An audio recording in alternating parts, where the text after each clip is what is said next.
ఆయన యేసుక్రీస్తు నామములో మీ అందరికీ హృదయపూర్వకమైన వందనాలు. పరిశుద్ధ గ్రంథములో నుండి సామెతల గ్రంథం 15వ అధ్యాయం 31వ వచనాన్ని మనం చదువుతాం. జీవార్థమైన ఉపదేశమును అంగీకరించిన వానికి జ్ఞానమును సహవాసము లభించును. ఇక్కడ మనం గమనిస్తే సామెతల గ్రంథం 15:31లో జీవార్థమైన ఉపదేశం అంగీకరించిన వానికి జ్ఞానుల యొక్క సహవాసము లభించును. ఈరోజు వాక్యమే మనకు ఉపదేశం. మరొక అర్థం ఏంటంటే ఉపదేశమే వాక్యం, వాక్యమే ఉపదేశం. ఈ వాక్యము ఉపదేశిస్తూ ఉన్నప్పుడు వాక్యం ఇక్కడ అంగీకరించిన వారు ఎందరైతే ఇది దేవుడు మాట అని అంగీకరిస్తారో జ్ఞానుల యొక్క సహవాసము వారికి లభించును. దేవుడు వాక్యమే మనకి జ్ఞానం. లోకములో ఉన్నది అజ్ఞానం, లోక సంబంధమైన జ్ఞానం. ఇది ఆత్మ సంబంధమైన జ్ఞానం. మనకు లభించాలంటే ముందు వాక్యం అనే ఉపదేశమును మనం వినాలి. ఈ వాక్యము నిజమా కాదా అని నువ్వు చదివి తెలుసుకోవాలి. అందుకని ఇక్కడ సొలొమోనుగా రాయబడిన మాట, నీకు లభించాలంటే ఏది లభిస్తుంది? జ్ఞానుల సహవాసం. కొందరికి లోక సహవాసాలు ఎక్కువ.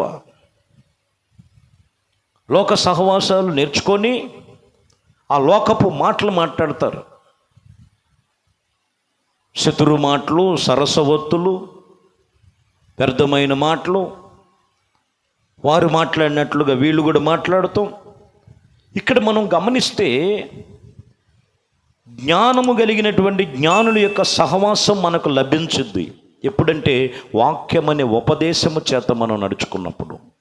ఖచ్చితంగా మనము అటువంటి లభించే వాటి ప్రకారంగా నడుచుకోవాలి. హెబ్రీలకు రాసిన పత్రిక 13వ అధ్యాయము 9వ వచనం, నానా విధములైన అన్య బోధల చేత తిప్పకుడి, భోజన పదార్థములను బట్టి కాక కృపను బట్టియే హృదయములను స్థిరపరచుకొనుటయే మంచిది. భోజనములను బట్టి ప్రవర్తించిన వానికి ఏమీయూ ప్రయోజనము కలగదు. గుర్తుంచుకోవాలి. ఈ లోక సంబంధమైన తిండికి, ఈ లోక సంబంధమైనటువంటి వాటి కొరకు ఏదో చేస్తున్నాం అనేది కాదు. నానా విధమైన అన్య బోధల చేత నువ్వు తిప్పబడద్దు. భోజన పదార్థమును బట్టి కాక కృపను బట్టి హృదయములు మీరు స్థిరపరచుకుంటాం, ఇది మంచిది. దేవుడు కృప వాక్యం అనే ఉపదేశములో ఉన్నది. ఆ వాక్యం అనే ఉపదేశము చేత మనము దేవుని ఒక వాక్యమును బట్టి మనము స్థిరపరచుకోవాలి. హృదయమును స్థిరపరచుకునటం మంచిది. అంతేగాని భోజన పదార్థమును బట్టి ప్రవర్తించిన వానికి ఏమీ ప్రయోజనము లేదు. భోజన పదార్థం వైపు తిరిగి ఎక్కడ భోజనాలు పెడితే అక్కడ ప్రార్థన అని చెబుతూ భోజనాల కోసం, రొట్టెల కోసం, డబ్బుల కోసం, ధనం కోసం, వస్త్రాల కోసం ఈరోజు మనం గమనించినట్లయితే ఈ బోధలు ఎక్కువైపోయినాయి. ఇప్పుడు మీరు ఆ బోధలకు తిరగద్దు కానీ హృదయములు స్థిరపరచుకునటం మంచిది. నానా విధమైన బోధలకు తిరగద్దు. ఈరోజు మనం గమనిస్తే యేసు ప్రభువారు కూడా అదే చెప్తున్నారు.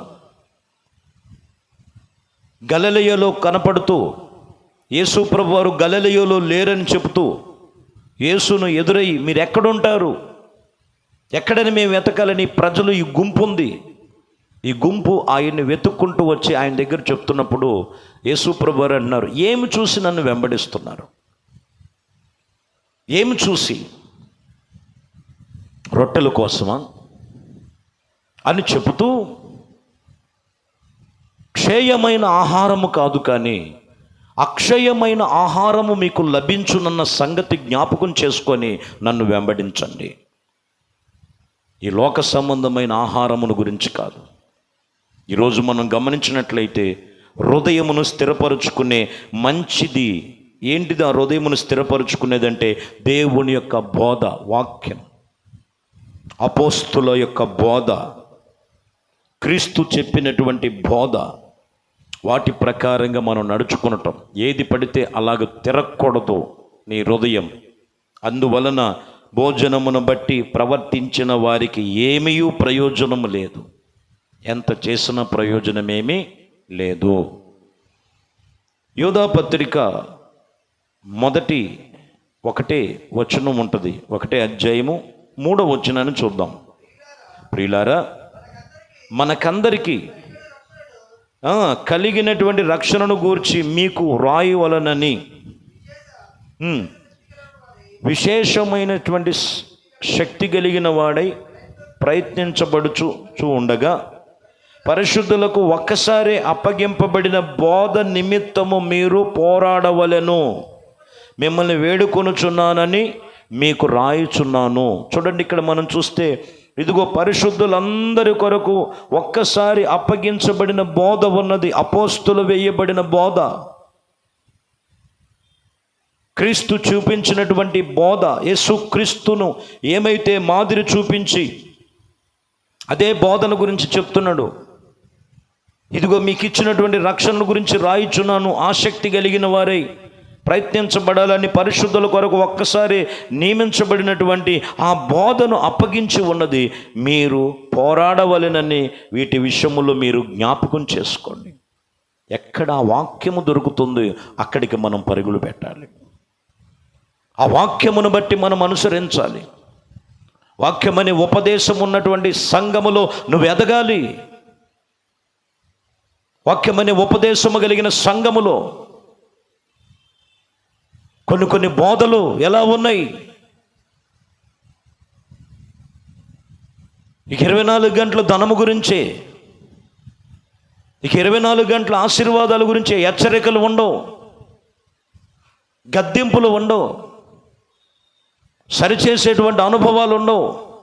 ఇక్కడ చెప్తున్న మాట, ఇదిగో మీరు పరిశుద్ధులకు ఒక్కసారి అప్పగించినటువంటి బోధ నిమిత్తము మీరు పోరాడవలను, మిమ్మల్ని నాటి విషయములు వేడుకుంటున్నాను.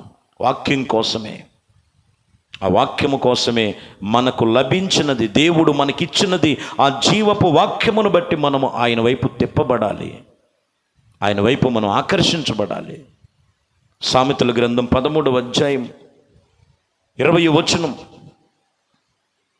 జ్ఞానుల సహవాసము చేయువాడు జ్ఞానము కలిగిన వాడగును, మూర్ఖుల సహవాసము చేయువాడు చెడిపోయిను.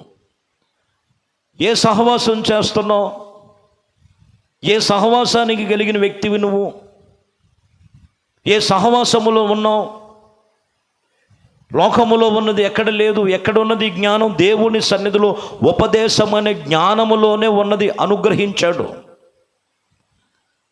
దేవుని యొక్క జ్ఞానము కలిగిన వారి సహవాసములో ఉంటే వారి జ్ఞానము గలవారగును. మూర్ఖుల సహవాసంలోకి వెళ్ళిపోతే మూర్ఖుల సహవాసముగా చెడిపోయాను. కొందరు ఎందుకు దేవుడి దగ్గరికి వచ్చి కూడా చెడిపోవటానికి? మూర్ఖపు మాటలు. బైబిల్ పట్టుకున్న వాళ్ళు కూడా మూర్ఖంగా మాట్లాడేవాళ్ళు లేకపోలేదు. ఎందుకంటే వాక్యం చెప్తున్న మాట, వారి మీద మూర్ఖపు ఆత్మలు ఉన్నాయి. కొందరిలో గాఢ నిద్ర ఆత్మలు ఉన్నాయి, కొందరిలో వ్యతిరేకమైన తలంపులు కలిగిన ఆత్మలు ఉన్నాయి. ఇక్కడ చెప్తున్న మాట, దేవుని యొక్క ఉపదేశం అనేటువంటి జ్ఞానము కలిగిన సహవాసం కలిగి ఉండాలి. జ్ఞానుల యొక్క సహవాసము చెయ్యువాడు జ్ఞానము గలవాడు అవుతాడు. మూర్ఖుల సహవాసం కలిగిన వాడు చెడిపోతారు. ఆ స్వభావాలు, ఆ మాట తీరు, ఆ ఎదిరికించటం, నువ్వు చెప్తే మేము వినాలా? ఇప్పుడు సంఘాల్లో కొన్ని చోట్ల బయలుదేరినాయి. సేవకుల మీదకి లెగవటం, దేవుడు వాక్యం వినకపోవటం, ఈయన కాకపోతే ఇంకొక ఆయన, కాకపోతే ఇంకొక ఆయన, ఎక్కడ వాళ్ళకు అనుకూలంగా బోధ ఉంటే దురద చెవులు కలిగిన వారే ఆ బోధకు చెవియొగ్గి, ఇది కాదండి, వాక్యమనే ఉపదేశమనే జ్ఞానము చప్పున జ్ఞానుల యొక్క సహవాసం కలిగి ఉండాలి. అప్పుడు నువ్వు జ్ఞానంలోకి వస్తావు. మూర్ఖపు సహవాసం ఎక్కడికి తీసుకెళ్ళుద్దంటే చెడిపోతూ చెడు మార్గములోనికి నడిపించబడుతుంది. 2వ దినవృత్తాంతముల గ్రంథములో మీకు యెహోషాపాతు రాజు అనే ఇక్కడ రాజు కనపడతాడు. ఈయన సహవాసం కలిగినంత ప్రారంభము దేవుడితో ఉన్నాడు. 20వ అధ్యాయము 3వ వచనం చూద్దాం. మొదటిగా 20వ అధ్యాయం 3వ వచనం. అందుకు యెహోషాపాతు భయపడి యెహోవా యొద్ద విచారించుటకు మనసు నిలుపుకొని యోధా అంతటా ఉపవాస దినాన్ని చాటి చెప్పాడు. ప్రారంభములు బాగా వినండి. ప్రారంభములు ఈయన మీదకి యుద్ధమునకు లెగుస్తున్నటువంటి సమాచారం విని ఈయన ఏం చేస్తున్నాడు చూడండి. వీరందరినీ యూదా వారిని యెరూషలేములో ఉన్న వారందరికి కూడా చెప్పి ఉపవాస దినాన్ని చాటి చెప్పి దేవుని యందు భయభక్తులతో నిలిపినట్లుగా విచారణ చేయటానికి మనసు నిలుపుకున్నాడు. ప్రారంభం 3:12లోకి వచ్చేలకే, మా దేవా నీవు వారికి తీర్పు తీర్చవా? మా మీదికి వచ్చే ఈ గొప్ప సైన్యముతో యుద్ధము చేయుటకు మాకు శక్తి సాలదు, ఏమియూ చేయుటకు మాకు తోచటలేదు, నీవే మాకు దిక్కని ప్రార్థన చేశాడు. ఒకటి ఉపవాస దినాన్ని ప్రకటన చేశాడు. రెండోది నీవే మాకు దిక్కని దేవుని సన్నిధిలో ప్రార్థన చేయటం ప్రారంభించారు. మంచిది. 24 వచనం. 24లో యోధా వారు అరణ్యమందు కాపరుల యొక్క దుర్గము దగ్గరికి వచ్చి సైన్యము తట్టు చూడగా వారు శవములై నేలన పడిరి, ఒక్కడైనను తప్పించుకొనలేదు. చూసారండి, ప్రారంభములో 3లో మనం చూసాం, రాయబడిన మాటలో 12లో చూసాం, 20 అలాగే మనం గమనిస్తే వాక్యం చెప్తున్నటువంటి మాటలో కాపరుల దుర్గము దగ్గరికి వచ్చేలకి 24లోకి వచ్చేలకి ఒక్కరిని కూడా మిగల్చుకోకుండా యెహోషాపాతు అంతటి జ్ఞానము కలిగిన ఆత్మ సంబంధముగా సహవాసం కలిగిన వాడు. యెహోషాపాతు అంతటి జ్ఞానము కలిగినటువంటి సహవాసములో దేవుడు సహవాసం కలిగి సహనం కలిగి దేవుడు యొక్క మరి సహాయం కోరుతూ విచారించినటువంటి వ్యక్తి 35లోకి వచ్చేలాగా చూడండి ఏమైపోతున్నాడు. కొన్నిసార్లు మనం చూస్తే 35 వచ్చేలకే 20వ అధ్యాయం 35వ వచనం. ఇది అయిన తర్వాత యూదా రాజైన యెహోషాపాతు మిక్కిలి దుర్మార్గంగా ప్రవర్తించిన ఇశ్రాయేలు రాజైన అహజ్యాతో స్నేహము చేసెను. చూడండి, అప్పటి వరకు ప్రార్థన చేసినటువంటి వ్యక్తి, అప్పటి వరకు దేవుడి ద్వారా ఎన్నో కార్యాలు పొందుకున్న వ్యక్తి, అప్పటి వరకు దేవుని మీద ఆధారపడి ప్రార్థన చేస్తూ ఆత్మ సంబంధముగా నడుస్తున్నటువంటి యెహోషాపాతు 35లోకి వచ్చేలకే దుర్మార్గముగా ప్రవర్తించేటువంటి వ్యక్తి ఈ రాజు అహజ్యాతో స్నేహం చేయటం ప్రారంభించాడు. చూసారండి, మూర్ఖపు స్నేహము చెడుతనానికి తీసుకెళ్ళిపోద్ది. వీళ్ళు కొన్ని వ్యాపారాలు పార్ట్నర్షిప్ కలిశారు. ఈ పార్ట్నర్షిప్లో వ్యాపారం చేయటానికి తర్షీసుకు వాళ్ళను పంపిస్తున్నారు. వ్యాపారాలు మంచి ముమ్మరముగా జరుగుతున్నటువంటి పరిస్థితి. ఎవరితో పార్ట్నర్ చేరాడండి? దుర్మార్గతనముతో ఉన్నటువంటి వ్యక్తి, దుర్మార్గముగా ప్రవర్తించేటువంటి వ్యక్తి. ఇదిగో ఈ వ్యక్తితో స్నేహం చేయటం ప్రారంభించాడు యెహోషాపాతు. ఈరోజు మనం గమనించాలండి, వాక్యం సెలవిస్తున్నటువంటి మాట అదే. లేఖనములు సెలవిచ్చినది, నీకు లభించినది దేవుడి సన్నిధిలో జాగ్రత్తగా కాపాడుకోవాలి. మూర్ఖుల సహవాసం కాదు, మూర్ఖపు సహవాసం కాదు. కొంతమంది దేవుడి సన్నిధిలో వాక్యం చెప్తూనే, వాక్యం వింటూనే, రక్షణ పొందుకుంటూనే, రక్షణ పొందామనుకొనుచు ఆ లోకములో ఉన్న సహవాసాలు విడిచిపెట్టరు. ప్రార్థన పరులే. ప్రార్థన చేసినటువంటి యెహోషాపాతే పైన ఉన్నటువంటి ఆ మనిషి యొక్క తలంపులు రూపాన్ని చూసి పర్లేదులే, పైకి బాగానే మంచోళ్ళకి కనపడుతున్నాడు. ఎలా పడితే అలాగే ఎవరితో పడితే వాడు దేవుడి బిడ్డలు స్నేహం చేయకూడదండి. నీకు లభించినది కోల్పోకుద్ది. అక్కడ నీ చేజేతులారా నువ్వు పాడు చేసుకుంటావు. ఎవరితో నీ స్నేహం? దేవుడితోనే స్నేహం కలిగి ఉండాలి, పరిశుద్ధుల స్నేహం కలిగి ఉండాలి, జ్ఞానుల యొక్క స్నేహం కలిగి ఉండాలి. జ్ఞానుల యొక్క స్నేహం జ్ఞానమునకు నడిపించును, మూర్ఖుల యొక్క స్నేహం చెడుతనానికి నడిపించును. ఈరోజు ఏ స్నేహములో ఉన్నాం? ఒక్క మాట మనం గమనించాలి.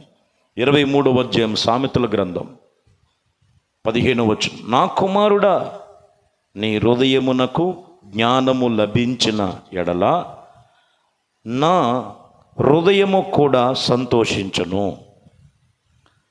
దేవుడు మనల్ని బట్టి సంతోషించేది ఎప్పుడండి? నా కుమారుడా, నీ హృదయమునకు జ్ఞానము లభించిన ఎడల నా హృదయమును కూడా సంతోషించును. నీ భక్తి చూసి, నీ జ్ఞానం చూసి దేవుడు సంతోషించాలి. నీ హృదయమునకు జ్ఞానము కావాలి.